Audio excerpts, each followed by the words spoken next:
మేము ఇస్తుంటాం కనెక్షన్స్, ఇట్లాగే తీసుకున్నారు.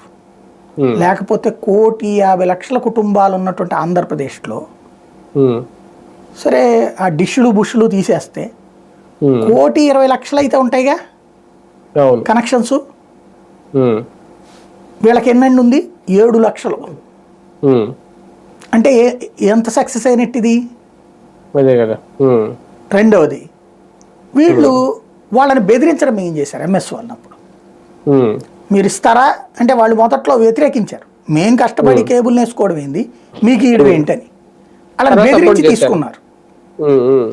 వాళ్ళకి కరెంటు వైర్ల దగ్గర ఉన్నాయి అంటే ఇవన్నీ ఏం చేస్తారంటే సపరేట్ కేబుల్ ఎక్కడ వేసుకుంటారు వాళ్ళు, స్తంభాలు వేసుకుంటే మున్సిపల్ ట్యాక్స్ కట్టాలి, ప్లస్ చాలా తతంగా ఉంటుంది. ఇక అట్టయితే ఎవడు చేయలేడు కాబట్టి కరెంటు స్తంభాలకు కడితే మళ్ళీ దానికి డబ్బులు వసూలు చేస్తున్నారు వాళ్ళ దగ్గర.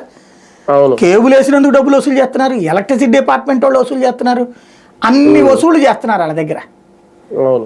అంత చేసి మళ్ళీ ఇదేం దోపిడీ అని అడిగేటప్పటికి సరే కొంతవరకు కంట్రోల్ చేస్తా, సరే ఓ 10 ఇవ్వండి అయ్యా అని చెప్పేసి ఓ రకంగా బతిన్లాడి తీసుకున్నారు.